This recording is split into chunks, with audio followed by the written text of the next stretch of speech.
할렐루야. 하루를 시작하는 모든 성도들께 하나님의 은혜와 평강의 축복이 함께 하시길 기도합니다. 오늘 우리의 삶을 인도하실 하나님의 은혜를 기대하며 주시는 말씀 앞에 하나님을 향한 소망의 복음을 붙드시는 성도님들 되시기 바랍니다.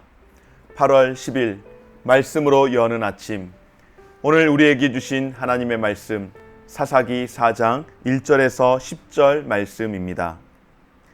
에훗이 죽으니 이스라엘 자손이 또 여호와의 목전에 악을 행하며 여호와께서 하솔에서 통치하는 가나안 왕 야빈의 손에 그들을 파셨으니 그의 군대 장관은 하로셋 학고임에 거주하는 시스라요. 야빈 왕은 철병거 900대가 있어 20년 동안 이스라엘 자손을 심히 학대했으므로 이스라엘 자손이 여호와께 부르짖었더라.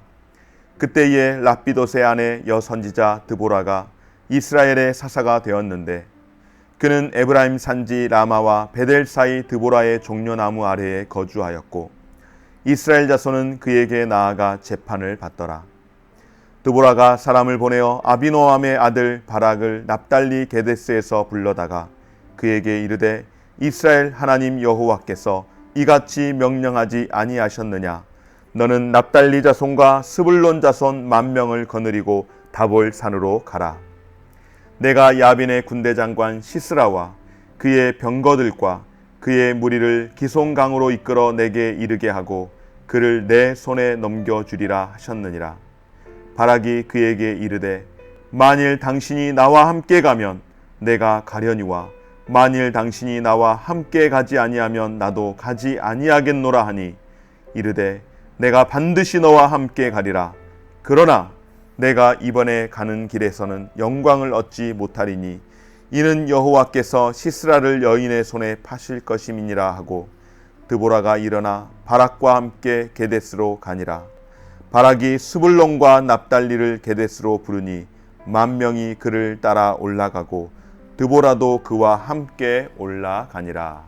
아멘.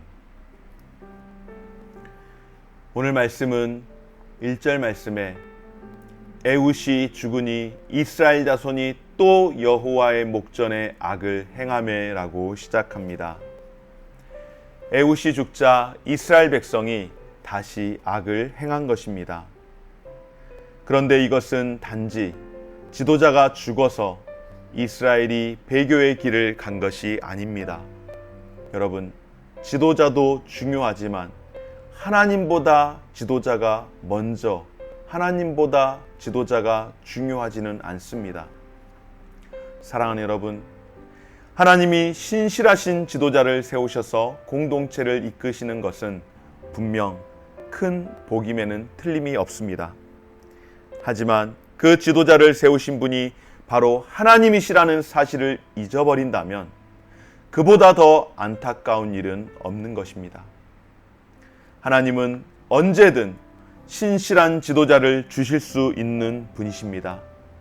가나안 세대는 하나님을 알지 못했고 하나님이 이스라엘을 위해 행하신 일도 알지 못했기 때문에 사사기의 사이클이 악순환으로 계속해서 반복되고 있는 것입니다. 여러분, 이스라엘의 역사는 죄악의 역사입니다. 여호와의 목전에 악을 행했다라고 하는 표현은 앞서 사사 에훗의 등장 때에도 똑같이 사용이 되었습니다. 변함없이 반복되는 죄악의 역사는 모든 세대가 하나님의 은혜가 아니면은 살아갈 수 없다라고 하는 것을 역설적으로 보여주는 것입니다. 그렇습니다, 여러분. 오늘 이 시대는 어떨까요? 오늘 이 시대는 더더욱 절박합니다. 하나님의 특별하신 은혜를 받지 않고서는, 하나님의 은혜를 경험하지 않고서는 살아갈 수 없을 만큼 더더욱 절박한 시대가 되었습니다. 시대가 변하고 발전되면서 하나님에 대한 의존과 하나님을 향한 믿음의 신앙은 더더욱 약화되어 가고 있습니다. 하지만 지금의 시대는 더더욱 하나님의 은혜가 아니면 살 수 없는 시대이기에 하나님의 은혜를 매일매일의 삶 가운데서 더욱더 절박하게 구함으로 하나님의 은혜로 살아갈 수 있는 저와 우리 모든 성도님들 되어주시기를 주의 이름으로 축원합니다. 사랑하는 여러분, 하나님께서는 이스라엘을 납달리 지파의 지경에 있는 북부 하솔의 가나안 왕 야빈에게 넘기셨습니다. 그는 더더욱이 시스라라고 하는 군대 장관을 따로 둘 만큼 군사력이 막강했던 나라의 사람이었습니다. 그들에게 철병거가 무려 900대나 있었고, 당시 철병거라고 이야기할 때에 변변한 무기 하나 없는 이스라엘에게는 그 철병거 전차가 절대로 이길 수 없는 군사력의 상징이었기에 철병거가 900대가 있다라고 하는 그 자체만으로도 이스라엘 백성들에게는 두려움의 대상이 되었습니다. 왜냐하면 여러분, 이스라엘이 가나안 땅을 처음 점령할 때, 그때에도 이스라엘은 철병거를 가진 가나안 주민들을 두려워하여 쫓아내지 못했습니다. 바로 그 철병거에 대한 트라우마가 이들에게 있습니다. 그러니 기가 팍 죽은 이스라엘을 가만둘 리가 없지 않겠습니까? 누가요? 바로 사탄이요. 가나안 북부 이 하솔왕 야빈에게 사탄이 강력하게 역사함으로 인하여서 사탄이 이스라엘을 가만둘 리가 없는 것입니다. 그렇습니다, 여러분. 사탄은 기가 죽은 하나님의 자녀들을 결코 그냥 두지 않습니다. 가나안 왕 야빈은 이스라엘 자손들을 심히 학대합니다. 하나님이 함께 하시지 않으시는 이스라엘 백성은 세상의 힘에 이리저리 끌려다니듯 비참한 지배를 받았습니다. 힘이 있는 사람이 힘이 없는 사람을 다스리는 세상이 되어버렸습니다. 주 안에서 사랑하는 여러분, 힘이 없어 이렇게 비참하게 끌려다닐 때에 어떻게 해야 합니까? 힘이 없어 이리저리 끌려다닐 때에 우리가 할 수 있는 것이 무엇이 있겠습니까? 여러분, 힘이 없어 비참하게 끌려다닐 그 지경에 있을 때에, 그때에 탄식함으로 하나님께 부르짖는 것, 그것만이 우리가 할 수 있는 유일한 길이며, 그것만이 이 환난 가운데에서 그 환난을 피할 수 있는 방법인 줄 믿습니다. 그러니 여러분, 부끄러워하지 마십시오. 내가 힘이 없어 하나님을 의지하는 것, 오히려 그것이 능력이 되는 줄 믿고 힘이 없을 때에 부끄러워하지 마시고 하나님을 찾고 구하시는 저와 우리 모든 성도님들 되어주시기를 주의 이름으로 축원합니다. 하나님께서 이스라엘의 새로운 구원자를 보내주셨습니다. 바로 여선지자 드보라. 그런데 지금은 철병거 900대를 거느린 이방 왕과 싸워야 하는 상황입니다. 사사는 사실 그 직이 재판관의 역할을 하는 사람이라고 할 수 있습니다. 그래서 드보라가 종려나무 아래서 거주하며 주로 재판을 하는 역할을 했던 사람이었습니다. 그러나 드보라는 가나안 왕 야빈의 손에서 이스라엘 백성을 구하기 위해 전쟁을 준비합니다. 여러분, 드보라가 전쟁을 준비하기 위해 어떻게 합니까? 혼자 전쟁에 나가지 않았습니다. 아비노함의 아들 바락을 통해 전쟁을 치르게 합니다. 그리고 하나님의 말씀을 바락에게 전달하며 그에게 하나님이 함께 하셔서 승리를 주실 것이라고 말씀을 전했습니다.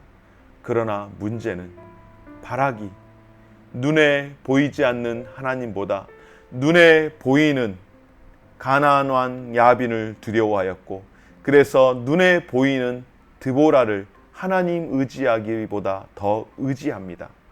바락은 하나님이 올라가 싸우라는 명령을 내리셨음에도 불구하고 드보라에게 동행을 요구합니다.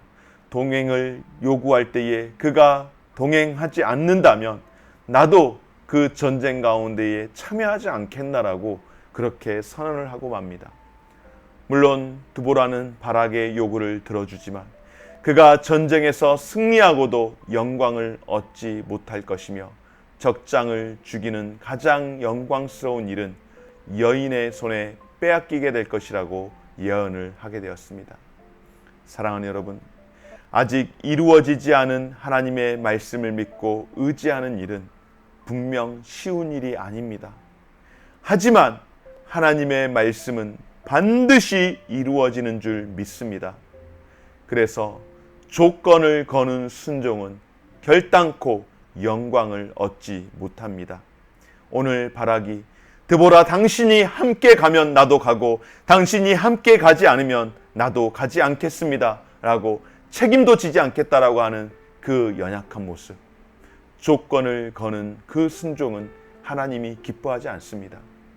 우리는 신앙생활을 함에 있어 십자가 없는 영광은 없다라고 이야기합니다. 그렇습니다, 여러분. 육적인 전쟁을 치를 일이 우리의 삶 가운데에 얼마나 있겠습니까마는, 그러나 영적 싸움을 싸워야 하는 일에 있어 많은 삶에서 영광의 면류관을 위해서는 십자가의 고난도 마땅히 경험할 뿐만 아니라 십자가의 고난을 마땅히 겪을 것을, 경험할 것을 당연하게 여기며 그것을 능히 받아들일 수 있는 저와 여러분 되어지기를 주의 이름으로 축원합니다. 드보라는 이스라엘이 압제받는 상황에서 하나님의 언약을 기억하고 하나님의 영광을 위해 은혜를 입었기에 쓰임을 받았습니다. 하나님은 사람의 재능이나 능력을 기준으로 일꾼을 선택하지 않으십니다.